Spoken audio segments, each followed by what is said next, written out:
দেশীয় পিওর নিয়ে যাচ্ছেন? এত ভালোবাসা দিচ্ছে নাল্লা বমি বমি ভাব। প্রিয় অভিনেত্রীর দেখানো পোশাক কিনে না দেয়ায় বিদ্যালয়ের লাইন ধরেছেন এক যুবতী। প্রতিনিয়ত লাক্সারি যুবতীদের মধ্যে চলছে পোশাক খোলার প্রতিযোগিতা। মিরর ক্যানভাসে ফুটে উঠছে সেই অশ্লীলতার প্রতিচ্ছবি। পোশাক আড্ডায় অশালীন, মেলন মেলে অশালীন, দৃষ্টিভঙ্গি অশালীন। স্পষ্টভাবে দেখলে মনে হয় এদিন এক পাইকারি বাজারে নিলামে সস্তায় বিক্রি হওয়া গরু এবং ছাগল।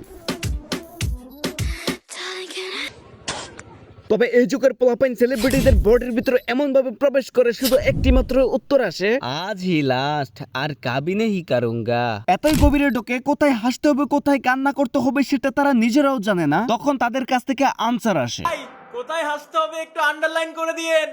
শালার কোন বাল ছিল কমেডিয়ান আমি যাতে চোদনায় এমন কমেন্ট করে। তবে এই বাল পাকনারা আবার ফেসবুকে ঢুকে কিছু ক্যাপশন পড়ে অথবা মানুষের কমেন্ট পড়ে। বাল মান মুক্তাদির হিরো আলমের নতুন পার্টনার আরোহী মিম। আজকে মিরাজেরও পিরিয়ড হয়েছে।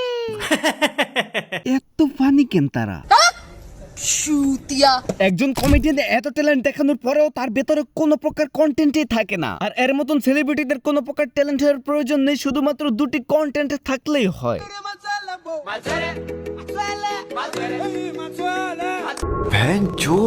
স্কুলে আমার নামের পেছনে কখনোই দিতাম না ডট, স্কুলে আমার নামের পেছনে কখনোই দিতাম না ডট। 6 to 10 কতই তো খাইলাম মিমকে নিয়ে কট। इतने तेजस्वी लोग हैं हमारे पास। এত সুন্দর কমেডি করলাম হাসলা না কেন? এটাও নাকি কমেডি? তবে আমরা অন্যরকম জাতি, আমরা খেতে খুবই ভালোবাসি। সেলিব্রিটিরা মূত্র ত্যাগ করলে সেটাও, বিশেষ করে চাটতে বেশি ভালোবাসি। আমাকে একটু দাও না, দৌড়ো বাড়া, লাগুল পাচ্ছি না, দৌড়ো বাড়া, কেউ দাও।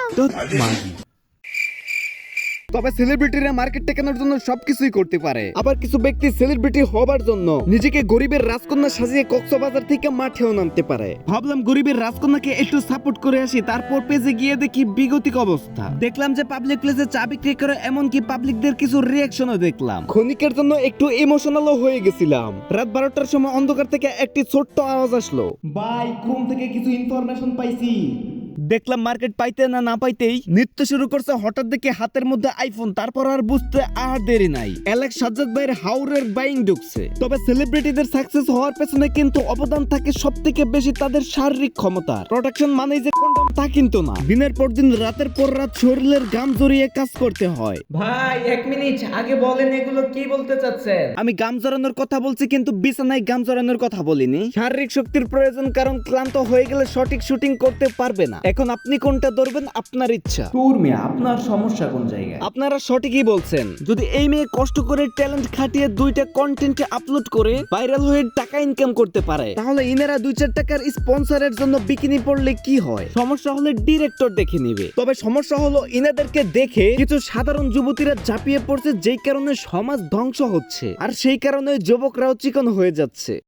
আমার লাভ লস নেই, আমার লাইফটাই লস। তবে মানসিক এবং শারীরিক কিছু শান্তির দিকে তাকালে আমার আর আপনার জন্যই ভালো। 2 বেলা 2 মুঠো হাত মারা যায়। এর জন্য সরকার বিরোধী ওয়েবসাইটের মধ্যে প্রবেশ করার প্রয়োজন নেই। টিকটক, ইনস্টাগ্রাম এবং ইউটিউবের কিছু সস্তা সেলিব্রিটিদেরকে দেখলেই হয়ে যায় কন্ট্রোল।